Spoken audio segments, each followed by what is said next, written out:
Games Plus Arcade tersedia hanya di RCTI Plus Super App. Mainkan sekarang. Ya, yang sederhana-sederhana aja, hanya sekedar stay at home aja sih, di rumah aja lah, menunggu sampai jam 12 malam kan. Persidangan hari ini seperti apa tadi agendanya apa?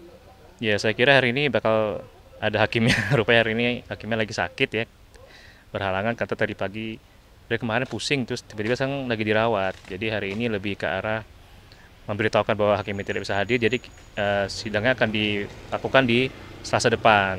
Tapi agendanya dipadatin jadi satu begitu. Nah, mungkin agendanya di Selasa depan itu apa? Ya sama kayak hari ini, bawa saksi 2 orang gitu. Nah, untuk hari ini mungkin udah bawa saksi juga kah? Ya, kita sudah siapkan 2 saksi untuk hari ini. Nah, siapa yang tadinya akan dihadirkan di sini? Ada manajer Basir, sama satu lagi asisten rumah tangga. Nah, mungkin beliau sendiri dipilih memang dari Mas Gali dan Mbak Asri atau gimana dipilihnya gitu? Ya, dipilih karena memang mereka tahu juga kan mengenai hubungan kita. Jadi kan saksi juga harus mengerti dong keseharian kita seperti apa. Ya, jadi kita pilih mereka gitu.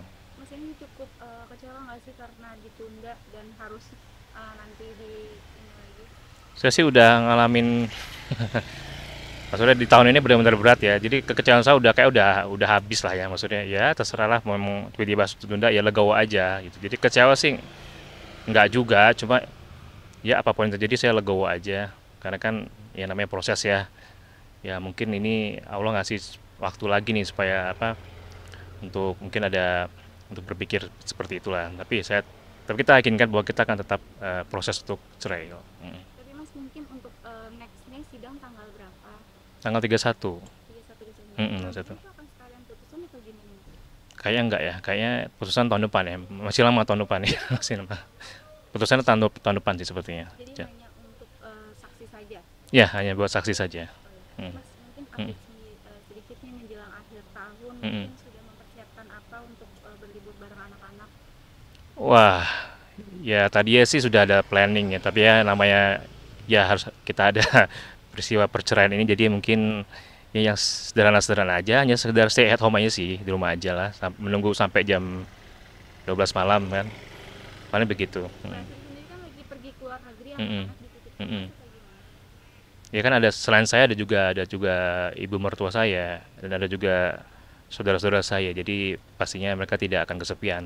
Ada orang selalu yang menjaga mereka gitu. Menjelang akhir tahun dan liburan seharusnya dihabiskan untuk berlibur, tapi nih di tanggal 31 masih mengurus perceraian, seperti apa sih Mas? Ya begitulah kehidupan ya, kita nggak tahu kapan terjadi itu ya. Ya menurut saya, ya saya jalanin aja semuanya.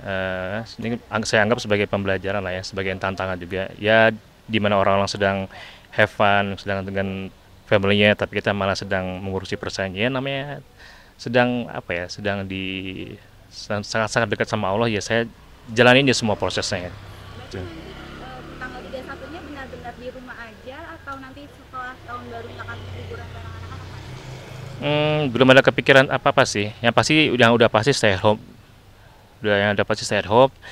Dan apa, kalau kemarin liburan saya juga udah berapa hari ini, kan anak libur nih, jadi saya berapa hari ini juga sama anak-anak ya, sama yang kecil, sama yang besar, jadi saya udah spend time waktu juga dengan mereka sih, untuk mengganti mungkin kalau nanti pas tanggal 31 cuma stay at home gitu. Tapi mungkin Mbak Asri sendiri ke New York nih, mungkin ada perbincangan nggak sih atau menitipkan anak-anak ke Mas gitu?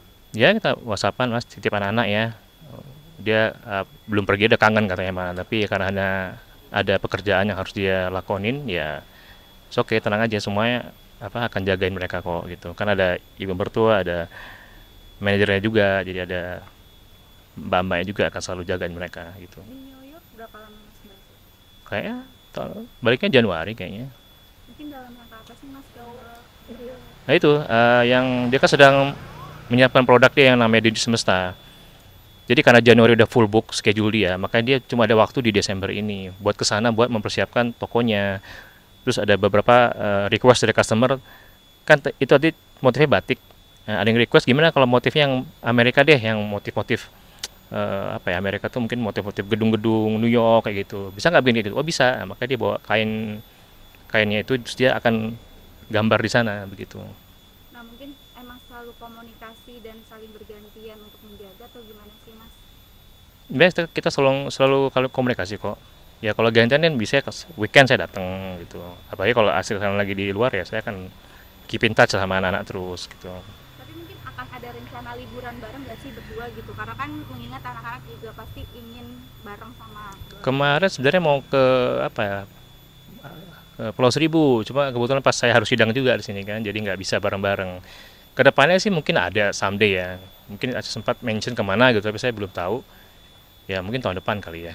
Pokoknya kayak dalam waktu di bulan Desember ini udah nggak ada sih rencana itu. Kayak kemarin pas sudah ke Pulau Seribu sama anak-anak sih. Tapi anak-anak ada request gak sih Mas mungkin pengen liburan kemana gitu?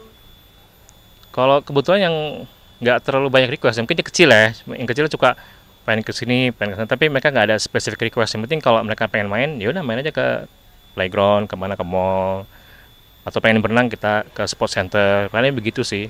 Jadi kalau untuk liburan ke luar negeri kemana belum ada rencana lah. Tapi tadi ngomong ditemenin sama mertua juga, Mas Gali sendiri hubungan dengan mertua mungkin masih berjalan dengan baik. Alhamdulillah baik. Tadi juga barusan saya dari rumah baru ngobrol juga. Jadi semua berjalan dengan baik kok. Mungkin ada nasihat dari mertua nggak sih dengan perjalanan pernikahan yang panjang terus harus berakhir Mas? Ya sekarang dia lebih menasihati saya untuk fokus ke diri sendiri dulu aja, memperbaiki kekurangan masing-masing, dan yang penting fokus ke anak-anak untuk menafkahi anak-anak terus, karena kan ada pendidikan itu kan harus terus dinafkahi ya, kebutuhan mereka yang lain juga harus dinafkahi. Jadi memang fokus ke diri masing-masing, perbaiki diri masing-masing, dan fokus ke anak-anak gitu. Tapi Mas mungkin di 2024 ini mungkin seperti apa sih perjalanannya menjelang awal tahun nanti, apa mungkin yang pengen diubah atau seperti apa? Yang pasti saya mau bilang terima kasih sih, tahun 2024 tuh benar-benar luar biasa, ngasih saya pelajaran banget dalam hidup ya.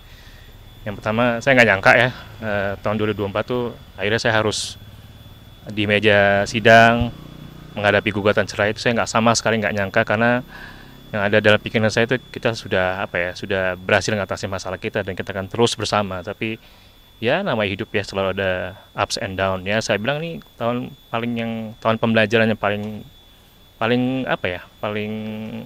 challenging buat saya ya, secara mental, secara akal sehat ya, benar-benar ya harus banyak adaptasi ya. Dan pastinya dengan hal ini saya juga banyak lebih dekat lagi ke Tuhan. Mungkin ini adalah masa di mana memang saya harus lebih mendekatkan diri lagi ke Tuhan, karena mungkin ada hal-hal yang harus saya banyak perbaiki lah dalam hidup ini gitu.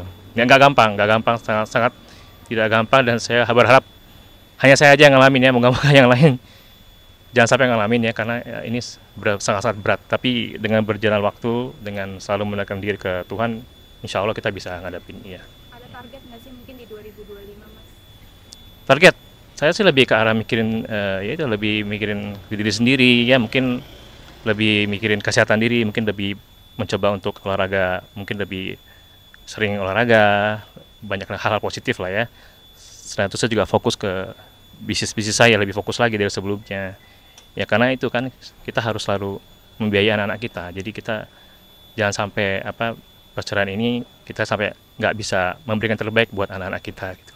Mas mungkin terakhir nih, ini kan mungkin diberikan waktu, kalaupun nanti ternyata sudah bercerai, terus ada kemungkinan untuk rujuk gak sih, mungkin setelah berapa lama berpisah gitu? Itu aja, saya berharap aja nggak berani Mbak, karena yang pernikahan sekarang ini saya berharap untuk selamanya. Ternyata hasilnya seperti ini. Jadi saya kalau udah cerai terus mau berharap aja saya nggak berani, karena saya sekarang lebih pasrah aja ya.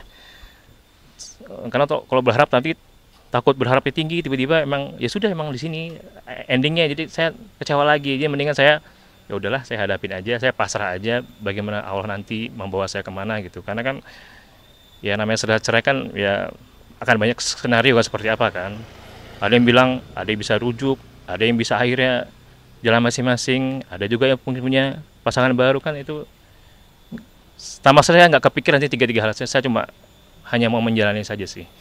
Yang pasti dalam tahun ini akan lebih banyak fokus ke diri saya sih, untuk melakukan banyak perbaikan dalam hidup saya gitu sih. Mungkin masih ada nggak sih rasa untuk Mbak Astri gitu selama 17 tahun kan sudah lama juga Mas? Ya normal ya, pasti bersama dengan orang dicintai selama 17 tahun pasti masih ada rasa. Cuma untuk supaya cepat move on gitu ya, saya juga mencoba untuk tidak terlalu merasakan gitu loh. istilahnya ada tombol, saya agak matiin matiin tombolnya supaya nggak terlalu selalu dibawa perasaan, karena kalau selalu pakai perasaan kita tuh nggak bisa move on, karena kan kita sudah sepakat bahwa kita akan bercerai. Jadi saya lebih lebih berusaha untuk tidak memakai perasaan lah gitu.